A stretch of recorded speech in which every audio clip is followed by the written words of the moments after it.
The time of day they chose to leave was not a common time. Kenneth didn't like to drive when it was dark outside. I'm Shuey, and this is Strangeful Things.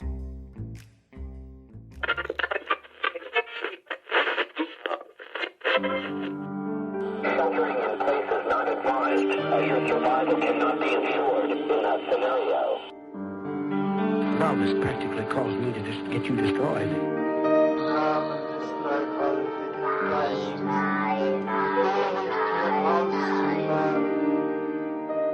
Unsolved, unresolved, and super complicated.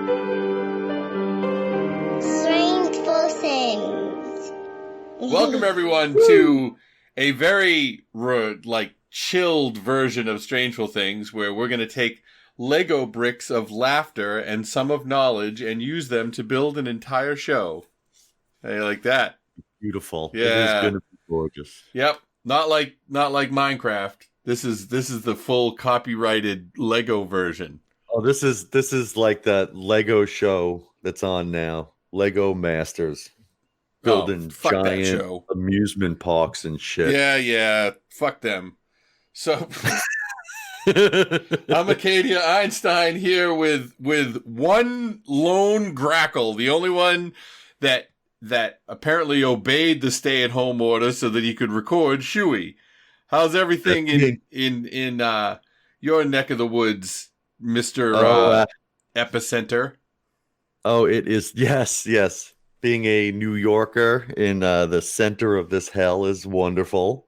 That's awesome.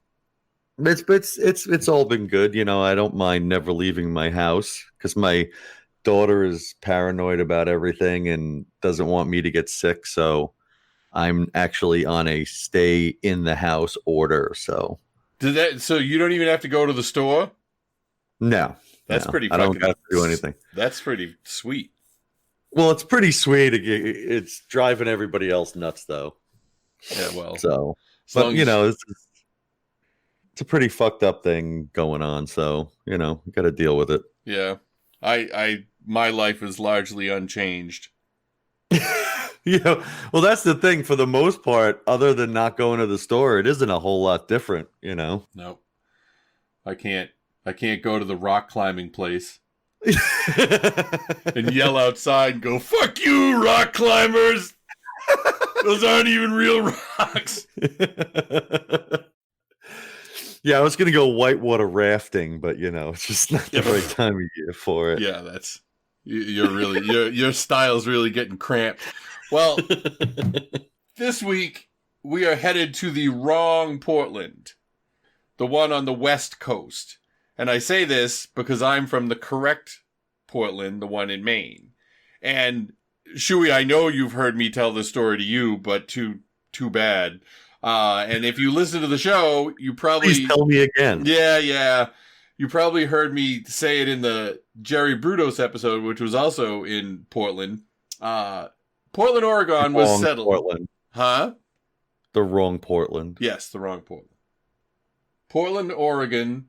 It's Oregon, not Oregon. I got a lot of shit for saying Oregon the last time. It's Oregon. Then they should spell it Oregun. Yeah, well, I don't know. I got nothing for that one. Thanks for coming up with a way for making the people from Oregon mad at us again. So it was. Sorry. It was Oregonians or God damn it, or whatever you are. It was settled by two guys named Asa Lovejoy and Francis Pettygrove. Very lumberjack names. That's super badass. Yeah, they are tough guys. Listen here, Pettygrove, stop beating up my henchmen. Come on, Lovejoy. Well, Lovejoy was from Massachusetts and Pettygrove was from Maine. Since they had to name the place and they were both highly unimaginative, they decided to call it either Boston, Lovejoy's idea, or Portland, Pettygrove's big fucking brainwave. Now, I'd love to tell you that they settled it by physical feats like log throwing or log climbing or that thing where you stand on the log and flip it around, like do little steps and spin it, or other log related shit. What's with you and logs with It's this? because You're really it's Oregon. It's all logs. It's Maine. And I think they call it tree climbing I don't think they climb the logs. I think they climb the actual trees. No, it's more treacherous to climb a stack of logs because they could roll and squash. But instead, they flipped a coin, and Pettygrove won 2 out of 3 times. And if he hadn't, then the city of about 650,000 would be known as Boston, Oregon, which... I can't believe Lovejoy didn't be like, let's make it 3 out of 5. Yeah, I know. Well, that's probably how they got to 2 out of 3. But the only mystery in that little story is why the fuck they had a coin when there was literally nothing to buy. Like, anyone that they met would not know what a coin was and therefore have no frame of reference for its value. They were just hoping that somebody got there before them and opened up a general store. Yeah. Oh, well, what did you call it? Minneapolis, huh? 1,000 miles to the nearest store. Oh, yeah. So, we're in Portland, Oregon in 1958. What was your part of your crack research for this was finding out what was happening in 1958. So, what do you got? Well, we got that President Dwight D. Eisenhower invented NASA. Brussels had a World's Fair, for those of you who remember what a World's Fair was. The peace symbol was invented in the UK. Halloween was on a Friday. Nice. The Chipmunk song hit #1, so we can thank 1958 for that. What? And Frank Carlton Serafino Farana Jr. was born in San Jose, California. For those of you who don't know him by that name, he's better known, which would be everyone. He's better known as Nicky Six from Motley Crue. And if you still don't know who he is, fuck you, because you're just a millennial or whatever the hell you are. Gen Z, yes. Basically, they ran out of freaking ideas on how to name generations, so they just go XYZ. that was a nice old crapper dig that you got out of there. I forget what they're calling the new one. My kids told me what the new one is. Okay, boomer. Yeah, I'm not a fucking boomer. I'm 7 years off of being a boomer. Yeah, you made us. I'm entrenched in Gen X. How does the Chipmunk song go? That's the one. Because I thought they just sang other songs. No, that's the Christmas one. I don't even remember. Because apparently I stumped the panel. It's about what they want for Christmas, but I don't remember how it goes. And I know Alvin gets yelled at a lot. Christmas time is here. Yes. All right. Christmas time is here. Time for toys and time for cheer. Yeah, well, fuck them. Yeah, all right. Whatever. You can cut all that out. Yeah. Please do. Oh no, you're doing it this time, Jack. I said I'm going to try. Do or do not. There is no try. All right, Yoda. All right, good stuff. Well, in our story, Halloween had come and gone, and we meet the Martin family, the family in question, on December 6th. 54-year-old patriarch Kenneth worked at the Eccles Electric Home Service Company. And I checked, and there's still an Eccles Electric in Portland, but it's just some dude named Todd, so I don't know if it's the same one. But Eccles isn't a very common name, so who knows. And the matriarch of the clan was 48-year-old Barbara. And on the night of December 6th, she and her husband attended a Christmas party, leaving the kids at home. The kids were Barbara, whom they called Bobby. Why was she not Barbara Jr.? I don't know. Maybe they didn't like using juniors on girls. So I've never heard of a girl named Junior. I've never heard of a girl named after her mother. Well, there's that too, yeah. Like, it's just not done. They're as unimaginative as Pettygrove. It's done in the Martin family. Ugh. Fucking Martins. All right, so she was 14, Virginia was 13, and Susan was 11. And there was another Martin, an older son named Donald.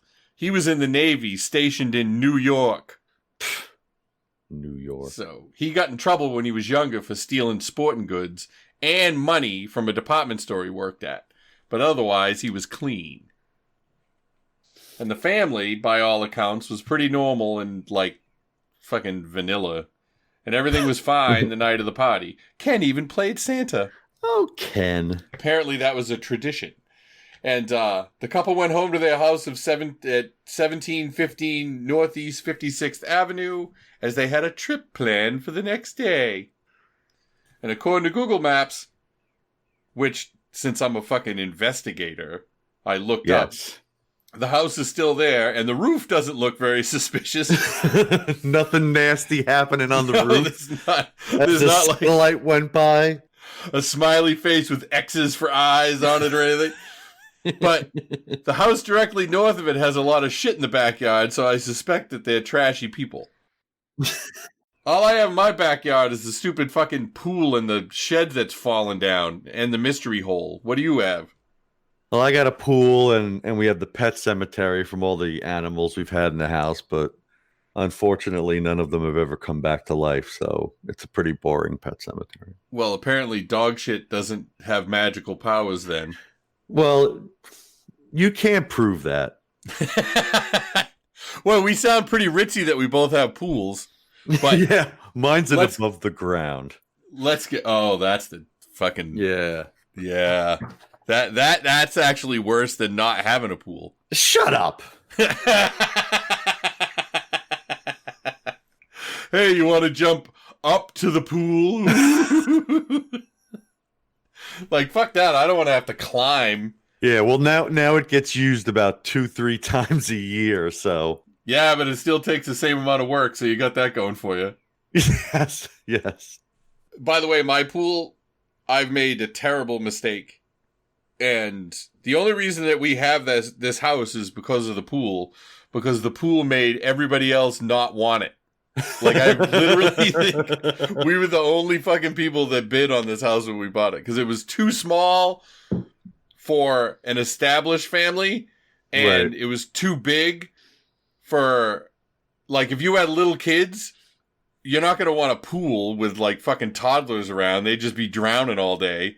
So I was in the sweet spot of nobody wanting the house whatsoever. So I just ran right in and grabbed it. Swooped right in. Yeah, but now I fucked it up. I fucked the pool up beyond repair because I was like, I won't close it this year. I'll fucking keep up with it.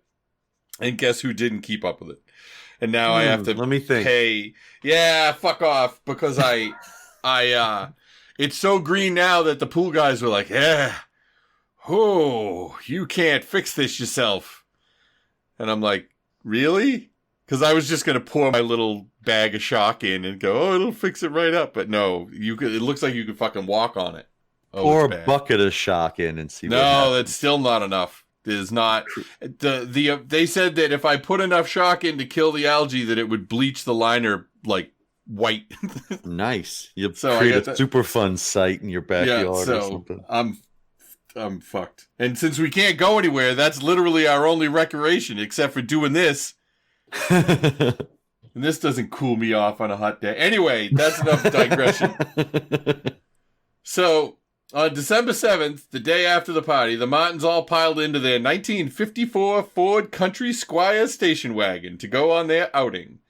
Now, the Country Squire was the 50s version of the National Lampoon's Vacation family fucking truckster. And it had wood panels and everything. They even made them until 1991. Wow. Like, think about that. They made it from the 50s until 1991. And I don't remember ever seeing an advertisement for a Country Squire. Didn't have to advertise. Sells itself. Sells itself. Do you want a fucking car that if you have 14 kids and you want them to bounce around like super balls in an elevator in case of a crash? Well, this is the car for you. Well, this was the time before minivans. So yes. that was your only choice. All you had was the Squire. One of my aunts and one of my uncles had Gran Torino station wagons. Ooh, fancy. My mother had the Gran Torino sedan because apparently one thing that I figured out about my mother years after the fact is that my mother liked muscle cars and bought them and drove them. Like the car she had before the Gran Torino. She had the fucking Starsky and Hutch car, for fuck's sake. No way.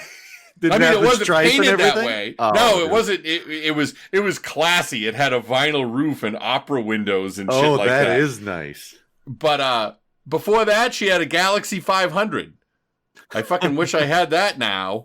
She backed it into a pole at Friendly's. God damn it. All right, anyways.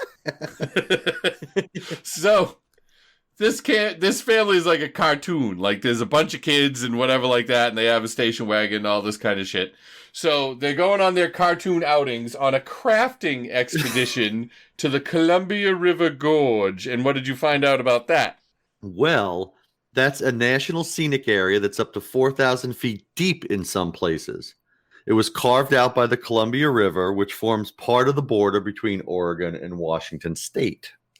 All right, so it's a valley. Yeah, that's the gist of it. But valleys have a we won't kill you, we're just a valley, whereas gorge is more like, oh, you're dead if you come near me. Yeah, Gorge sounds scary. So they were going there to get some boughs and shit like that so they could use them to make wreaths and sprays and whatnot. What is a spray? I only know of wreaths. So a spray is like, you know how you take some boughs and you make them into one of those lady fans that they use to giggle behind and hide their face. You know what I mean? Giggle behind. But Like geishas. Yeah. It's like they're fanned out boughs, and then you put bows? Bows? Right. Bows? No, it's boughs, because then you put bows and ornaments bows and shit on on the it. boughs to create. Yeah. Okay. My mother used to make them instead of wreaths. I mean, they're pretty enough. Fuck it. I'm sure she could have made a wreath if she had to. Throw them in the back of a Gran Torino. Yes, in the trunk, the spacious trunk. Anyways, there they were on this Sunday drive to get pine boughs. And why am I even telling you any of this? Well, I'll tell you. Because nobody in the car that day, Ken, Big Barbara, Little Bob, Virginia, or Susan, were ever seen alive again. And I now give you time to be shocked. What the? Yeah, that was terrible acting. You didn't sound shocked at all. I was totally shocked. This is Strangeful Things. It could have been anything. They could have been abducted Eaten by wolves or abducted by aliens. Or They could have become murderers, or they could have attacked a ghost. attacked a ghost. You usually don't hear it go that way. This ghost reported being attacked by a family of 5. That's right. So I've been looking for good ghost stories to do for episodes, and I'm really getting bogged down because, as far as I can tell, ghosts might not be real. No. Well, that's gonna hurt the 5 TV shows that are strictly based on them. Yeah, that's true. I mean, the Enfield well, all right, I'll find something. Never mind. Don't you worry, folks. I'll get you a ghost story soon. So, here are the things that we pretty much know about that December 7th. First, they didn't leave the house until about 1 p.m., which was considered strange after the fact, because Kenneth, apparently, as mentioned in the cold open, did not like to drive at night. You forgot to say so beautifully said. So beautifully said in the cold open, yes. Now, Shuey, does it now make sense why I said, can you find out when sunset is on December 7th, 1958? It now totally makes sense because it was only at 4:27 p.m. Yeah, so if you leave at 1 and you're driving a sizable distance, you're definitely going to be driving at night. Hell yeah. And it wasn't like, I mean, you had teenagers. How late do they sleep? Till about 4:27 p.m. I don't want no kids. Kid is a thing I don't have or want to have. All right, so that's fishy. No way would they be back. So now let's go over the sightings that we know of. They got a credit card receipt for the family buying 5 gallons of gas in a town called Cascade Locks. And that's actual locks to get through the river. That town's on the river, and it's about 40 miles east of their house. And the proprietor of said gas station, one Dean Baxter, confirmed that he saw them. And I saw one report that said that this was at about 4 p.m., but that makes no fucking sense. Wait a second. Because... So if they... I'm sorry to cut you off, but they bought 5 gallons of gas in this giant family truck. What is that going to get them? Like 20 miles? Like, well, see, gallons were bigger back then. And he flipped a nickel at him and said, yeah, exactly. Here you go. I don't even care that Ken didn't like to drive at night. It doesn't take 3 hours to drive 40 miles. No. And later that day, they were seen by a waitress named Clara York. She was working at the Paradise Snack Bar in Hood River, which is 20 miles east of Cascade Locks. Now, to give you perspective, their whole trip was east. So their house was in the west, and they were going up the river towards the east. So they stopped to eat for lunch or whatever, which doesn't make any sense. If you left at 1 o'clock, then you would have ate lunch at home. Right. You would think.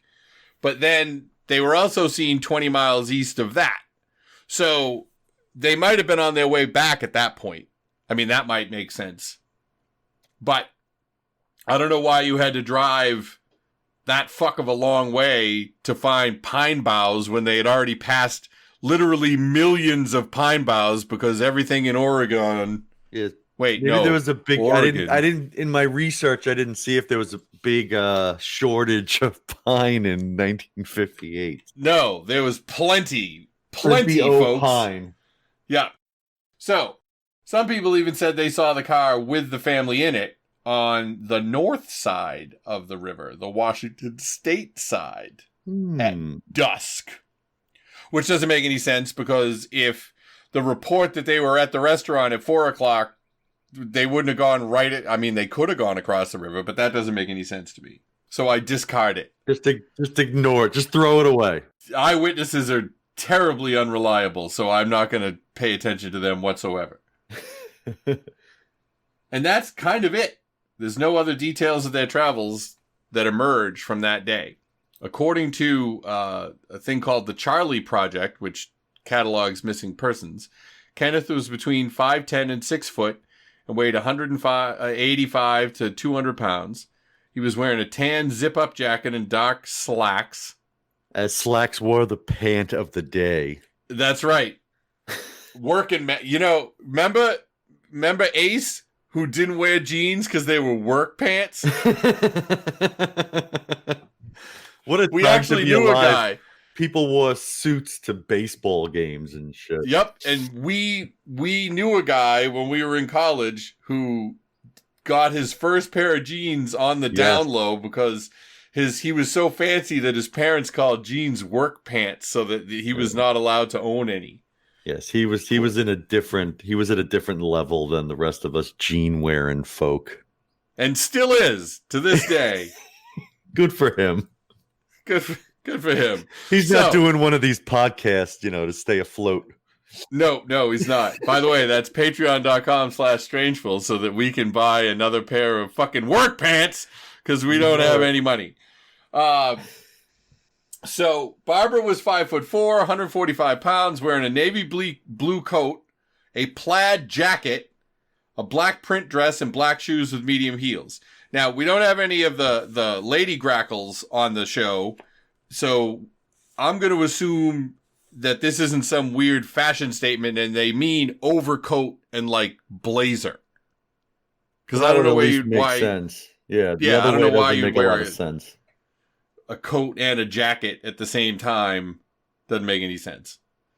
Now, the kids, they just look like fucking kids. And honestly, they're all interchangeable unless one is like super fat or tall or can talk like Stewie on Family Guy. They're just all mixed together. Or like one of them's nose will never stop running. Well, that's kind of all of them. These kids are almost teenagers. Then they don't have runny noses all the time. Well, see, that would make them stand out. If you were 13 and your nose ran all the time and you didn't do anything about it, then people would talk. Yes, coming from someone without children, ladies and gentlemen. That's right. I've got a lot of things to say on this subject. Not just sing the Family Guy, not the American Dad song about kid is to have or want to have. So that's all we know. There's no other sightings. They disappeared on that Sunday. Apparently, some of their friends called the cops, but nobody could decide whose jurisdiction it was because they had traveled so far away from where they actually lived that they kind of went back and forth, so nothing got done about it. By Tuesday, things were super fishy. Ken didn't show up for work, and Barbie missed class. She was a freshman at Rose City High School. So it wasn't fishy that he didn't show up at work on Monday? Well, maybe he didn't have to work on Monday. It just said Tuesday. Maybe he had Monday off, for fucking the day after Pearl Harbor Day. Pearl Harbor Day fell on a Sunday, so... Yeah, so they had to have it the next day. So eventually, Taylor Eccles from Ken's work, who, now that I think about it, could have been Todd's grandfather. Maybe it is a family business that's been handed down and that they always name their kids with names that begin with T. That could be. That's possible. I knew a kid in grammar school, his family, they were Todd, Travis, TJ, Troy, Trauma. I can't remember the other ones, but there were a bunch of them. Yeah, see, that happens. It happened with the Kardashians, and everybody loves them. That's true. I didn't think about that. God damn. There's a lot of things coming back to kids and how they're just bad. Anyway, Taylor Eccles from Ken's work called the local cops who went to the Martin house at about 11 p.m. the night of the 9th. And the house was in normal shape. There were dishes in the drying rack, load of laundry in the machine, the Santa suit that Kenny wore to the Christmas party that they had gone to the night before they left was still laid out, probably because Ken was going to, dress up in it and have Barb sit on his lap so he could give her what she wanted for Christmas. What would you like for Christmas, little girl? Little girl. So this is not the kind of house of people that just decided to move to Mexico on the spur of the moment. Also, making a move to Mexico seem far-fetched. By the way, no one ever said they might have moved to Mexico. I'm just saying that in 1958, if you were a cartoon fucking white bread family, moving to Mexico might be pretty fun. Because it's not like they don't have electricity in Mexico. You could still be an electrician. Sure. It's warmer. You can get all the hydrocodone you want. Did they have that then? I'm sure they had something just as good. They just gave you morphine. Whatever. So, the other thing that made moving to Mexico seem far-fetched, the Martin bank accounts had plenty of money in them, which pisses me off because, honestly, how the fuck did someone who worked at an electrician's place have a fucking house and 4 kids and a fucking country squire and plenty of money in the bank? Like, fuck! No one that does that now could have any of those things. Fucking olden times. Yeah. Well, should I be mad at olden times or should I be mad at now? Well, I think if you want to fit into, the way most of society thinks, we should be mad at olden times for being better than they are now. But I don't know that they necessarily were, because there was a lot of trade-offs back then. Well, sure. I mean, like, there was trade-offs, but economically, fuck. If you were a janitor, you still had a house. Well, there was a lot less shit to buy. That's true too. You didn't have you maybe had a TV if you were lucky. You didn't have 8 of them. But once you had it, it was just that was it. The TV just came into your house for free. Yeah. No cable, no fax machines. If you called somebody long distance, What year is this? Are we recording in 1990 something? What is going on here? Fax machines still matter. Hey, listen, the medical fucking establishment would collapse.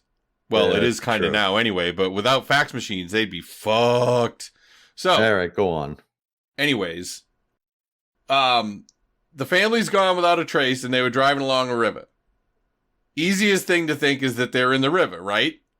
I mean, that's the easiest thing for me to think anyway. Like, do you believe so if we assume they're in the river and not getting raped by Bigfoot, then do you think it was an accident or foul play? Now, see, I've been thinking about this a lot. You know, I had a couple of theories, and I'm thinking that it's some sort of crazy suicide thing. A suicide And pact? the reason I think this is that if you remember, they went to the Paradise Snack Bar for their last meal. I think that was Papa Martin's way of opening the door to heaven for him and his family. Oh, Jesus Christ. That's fucked up. I gotta stop off at this gift shop in Pearly Gates. No, honestly, I don't know. I think it could be some sort of suicide thing. It could have been foul play. I don't think it was just an accident. Like I did some research, and the weather was nice that day. They wouldn't have like slid off the road or anything like that. So something bad happened to them. Who did it? You know, maybe we'll find out. Well, yeah, let me give you some evidence. Since nobody knew where they disappeared, 2 counties, Multnomah and Hood River, both started looking into it. And the Hood River cops found a car, a white Chevy, that had been reported stolen out of Venice Beach, California. The cops didn't think much of it because it wasn't the country squire that they were looking for. So they just kind of left it alone. But should have like tipped them off that maybe there were some bad folk in the area. Well, I mean, at least car thieves. Speaking of car thieves, let's have a word from our sponsor.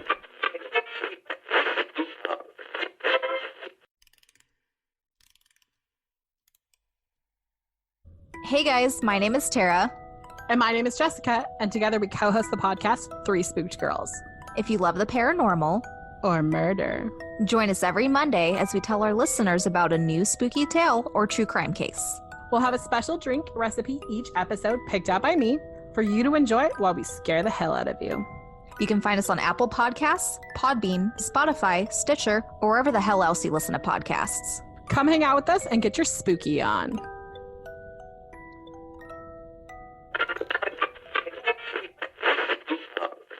And we're back from the cliffhanger that I left you as far as the car was concerned, because, much more significantly, they found a .38 Colt Commander when they were looking around. But we'll get back to that when we get to the theories.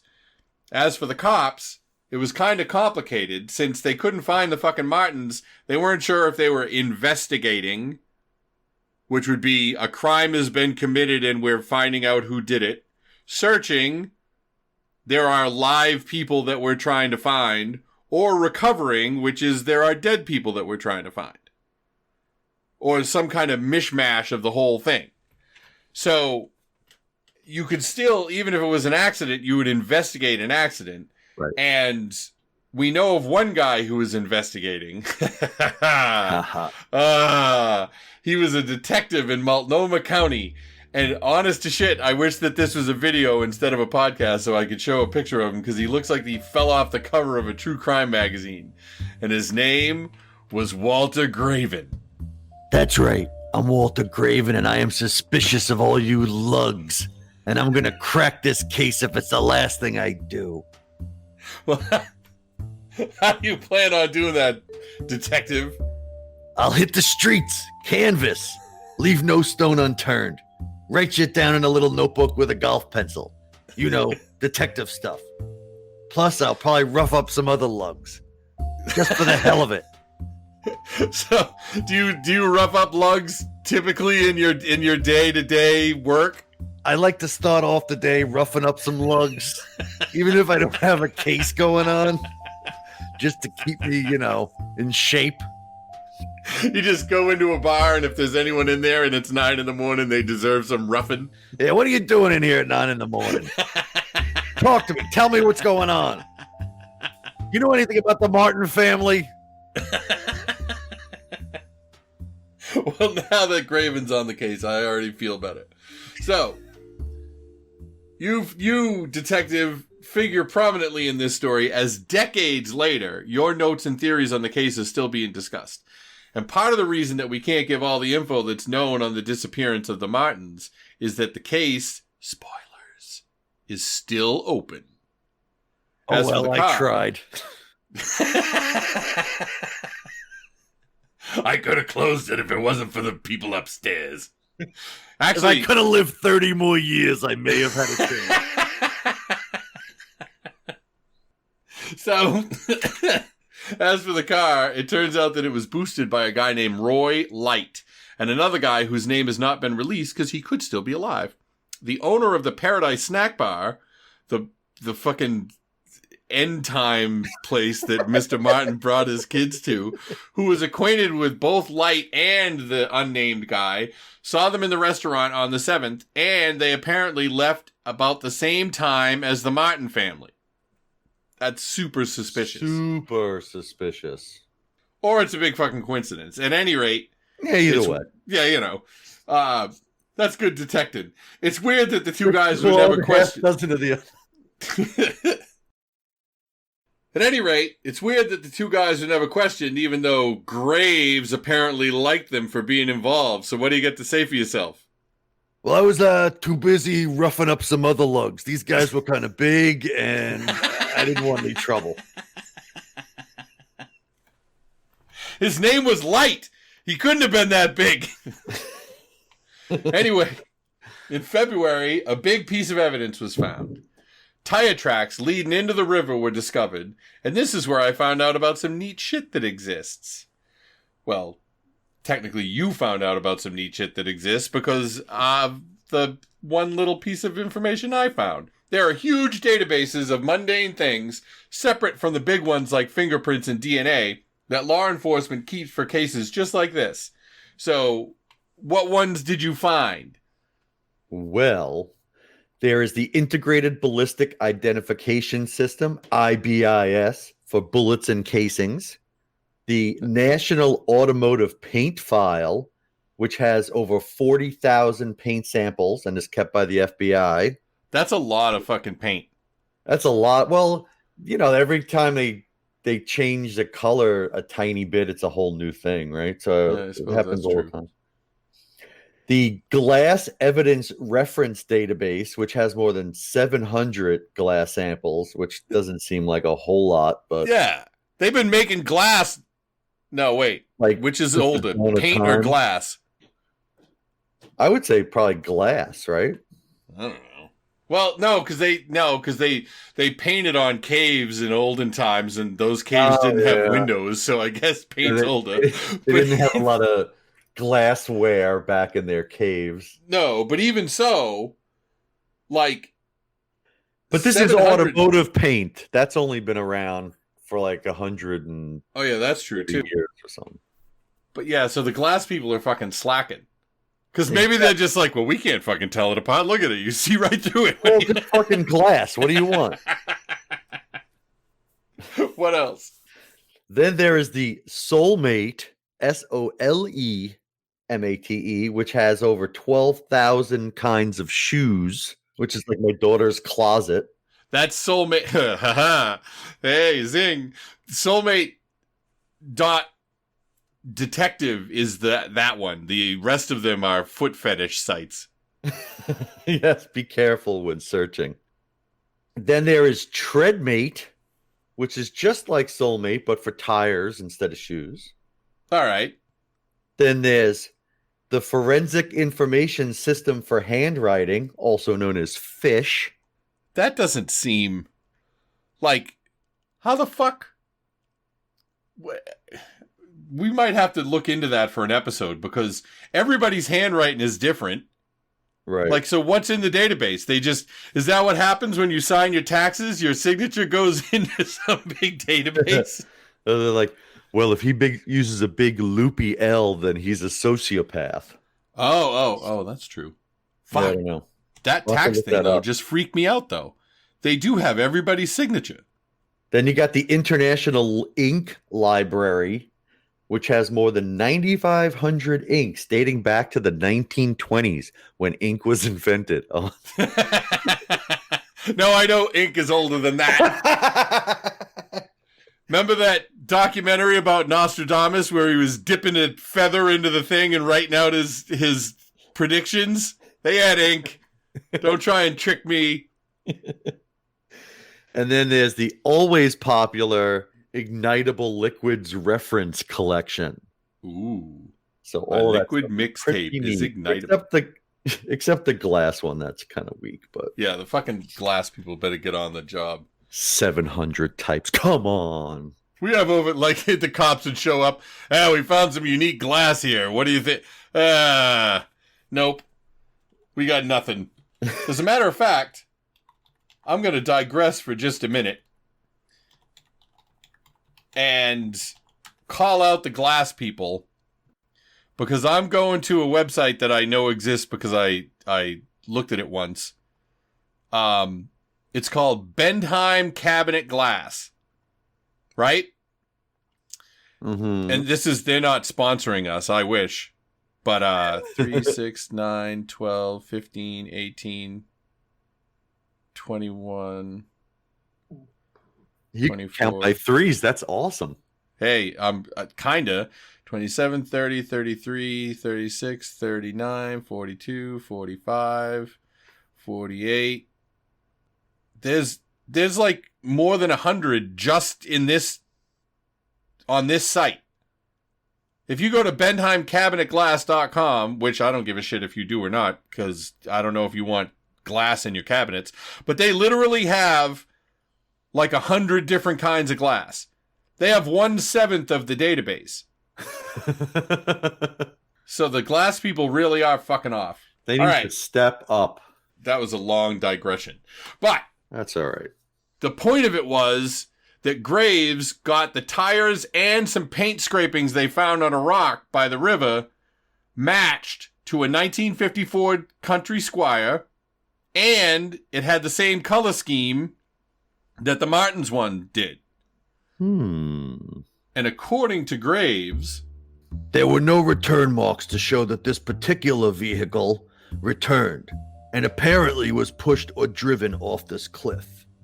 Now, I saw some video of the location itself where all this was found, and it looked way fucking rockier than it would make sense for someone to just drive off. Like, if you hit some of those big rocks, the car would just bottom out and shit. So this seems way off to me. Like, I don't even know how to describe it right. It was sort of smooth, but it was still rocky and sort of like wavy almost. You know what I mean? Yeah. Like, it would have been, it just seems like it would be hard to drive over it without bottoming out the car. So they wouldn't have been able to just drive like straight. It would have had to kind of maneuver around. Yeah. Maneuver is definitely the word. It does not seem, because I know that everybody's probably picturing, like, they're driving along the Gorge, because it's called the fucking Gorge, and it just has that old-timey wooden post with two cables running between them like they have on the cartoon side of the road.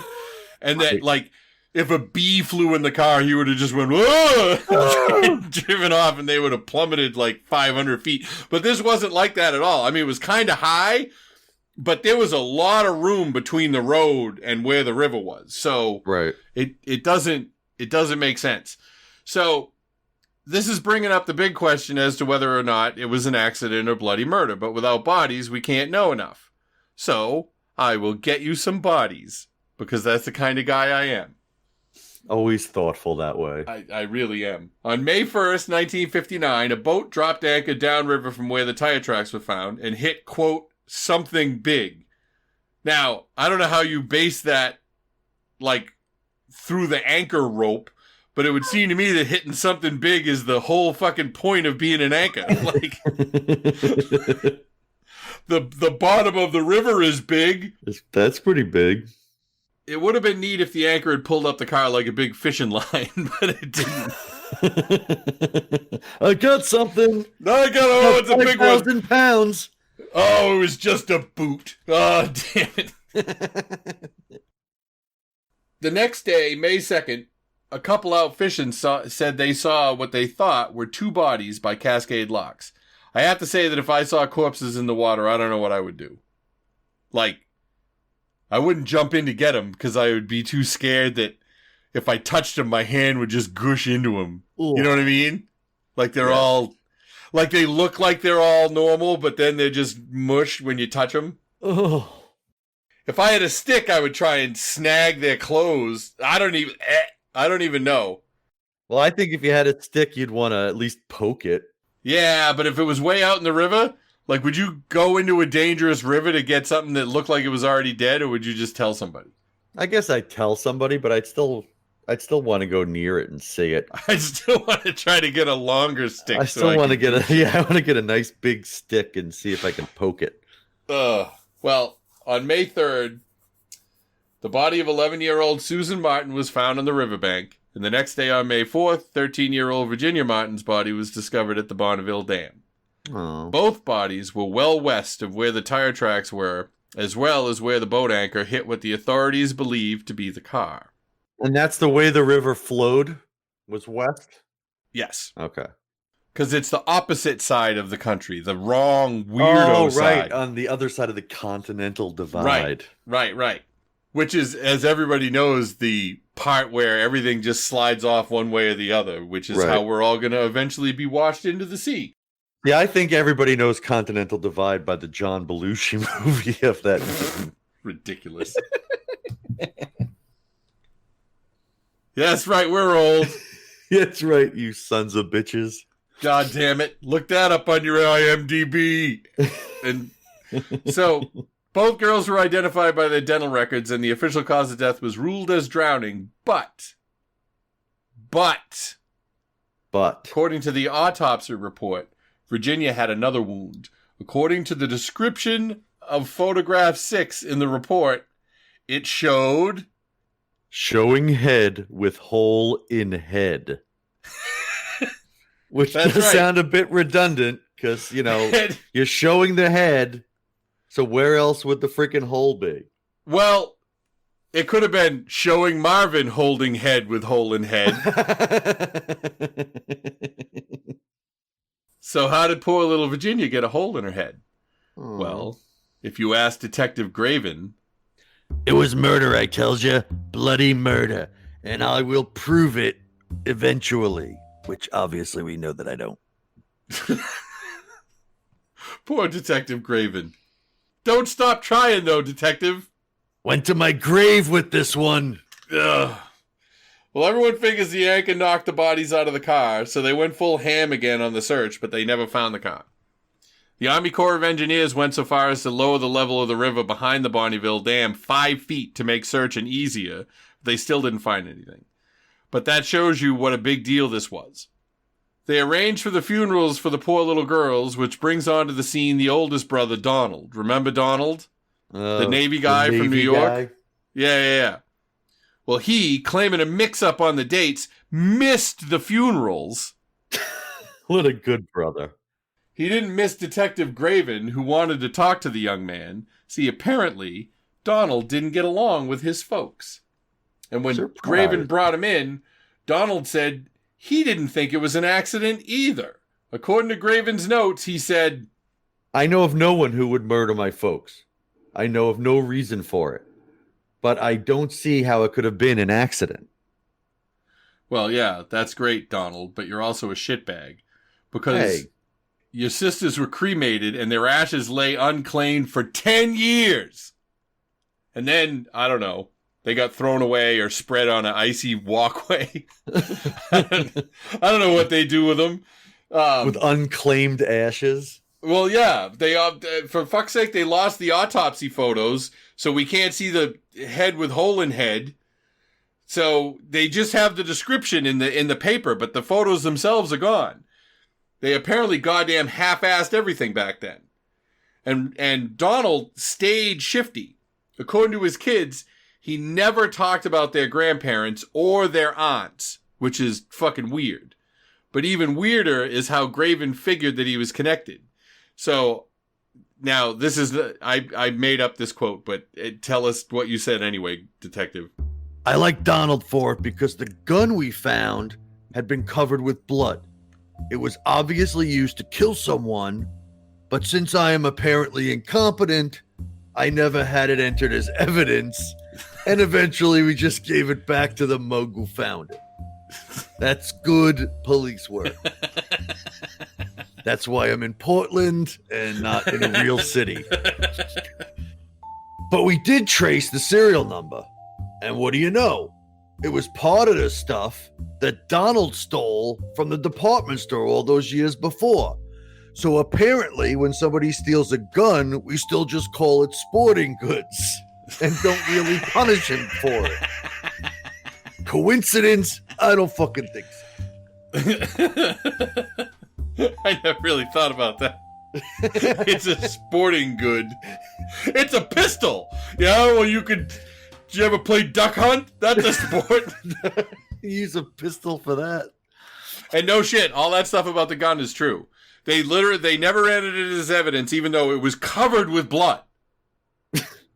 And they traced the serial number and found out that it was part of the shit that Donald stole. And then they just gave it back to the guy who found it. Oh, finders keepers rule applies. So here you go, chief. Finders keepers. Oh, that's fucked up. Now, Graven could not be swayed from believing it was a homicide. He thought someone shot Ken in the head, then shot the wife and kids and pushed the car into the river. He said, for real, this is a real quote this time, "The case will be solved if I live long enough for the car and the bodies to be found." Well, as we know, they weren't, and he didn't.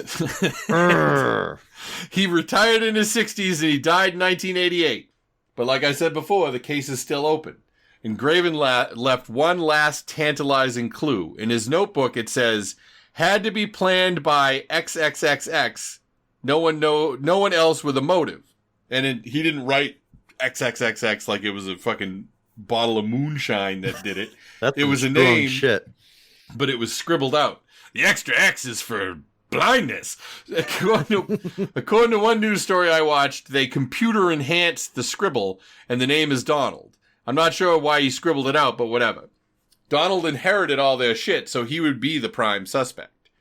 And apparently, and I couldn't find enough about it to sort of make it worth putting in the story, there might have been some pressure from above to stop investigating the case. No idea why.